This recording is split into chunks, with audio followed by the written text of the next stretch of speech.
Transcription 104, 100 words per minute. Start.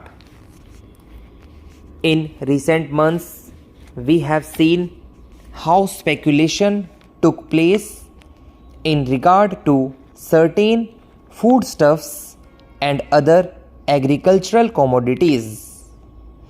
The Reserve Bank bulletins issued recently tell us that lots of money were advanced by a number of the scheduled banks in order to back up the speculative operations and buyings of certain concerns.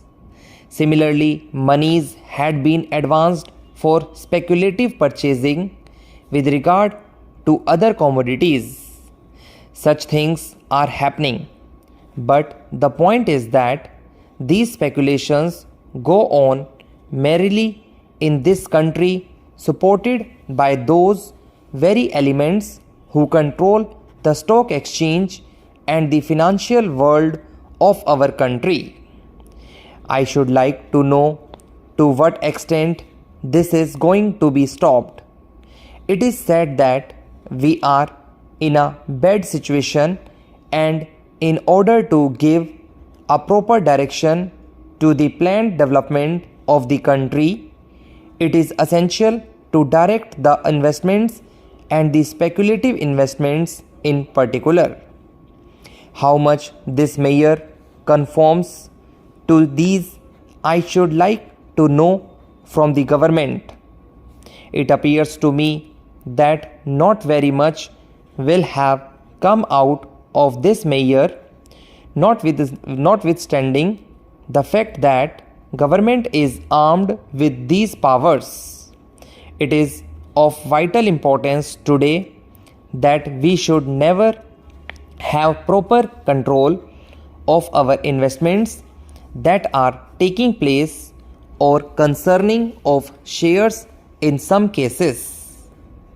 If we are at all serious about the planned development of our economy in general and our industry and commerce in particular, I am afraid the powers that are being taken by the government under this bill are not at all sufficient for ensuring such developments as would enable the government to direct investment and control transfer of shares, etc., in conformity with the interests of planned economic development. This is what I find from the reading of this bill and even from hearing the speech that has been delivered by the Honorable Minister. I have also read the other speech he has made in the other house. That does not throw much light on the subject. I am not surprised because when the whole thing was being discussed and mooted by the government, the approach of the government suffered from the certain deficiencies. That is to say, they were not so much keen on suppressing wholesale the speculative operations as on getting a certain measure of control over them. Today, the time has come for making up one's mind with regard to the speculation business as a whole. This is the most important thing.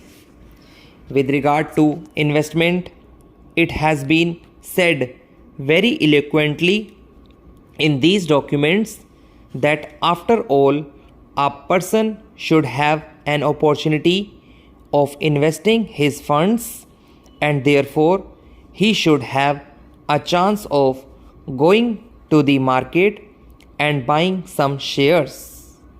I can understand it, but what is the protection against his being cheated by certain people who have taken command of the stock exchange?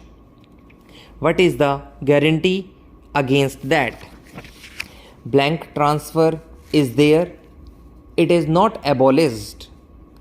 Forward trading is there. Contract is provided for.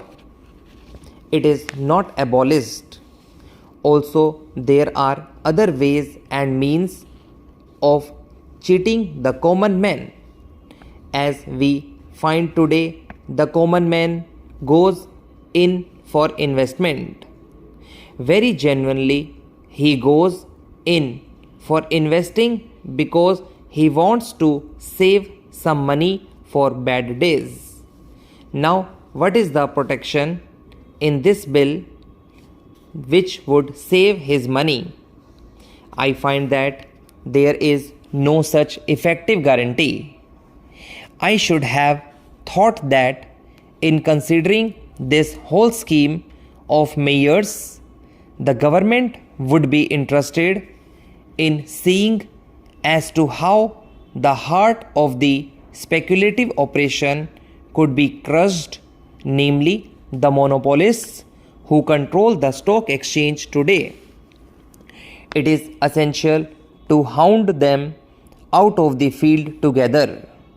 In Kolkata, they not only put up an outward show, but they have built underworld, and I suppose that underworld exists even today. A police raid took place. Telephone system and the whole paraphernalia was discovered, which showed that certain big men in the stock exchanges were carrying on subterranean business.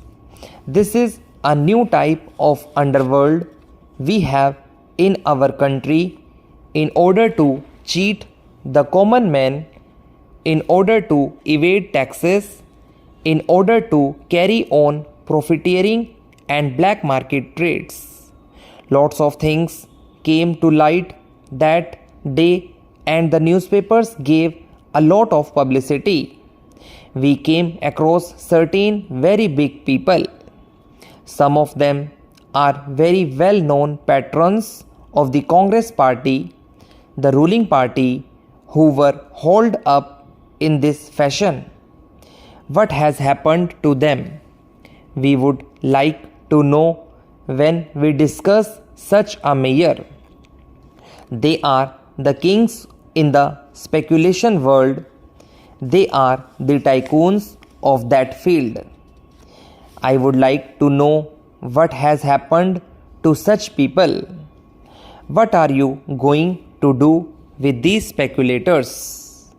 Will they be allowed to operate openly or secretly in the field under this fashion, or are you really thinking of taking some action against them, not merely for apprehending those people who have gone underground and started the underground business in this manner, but also the possible recruits to that underworld?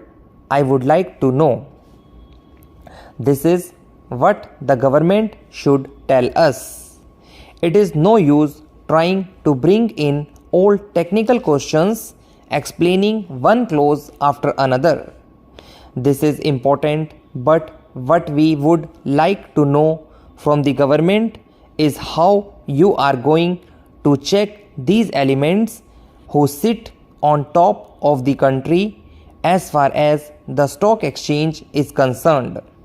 These are very big and powerful people, and they need to be suppressed with a heavy hand in the interests of our economy. I find the Honorable Minister piloting this bill is completely indifferent to that aspect of the matter.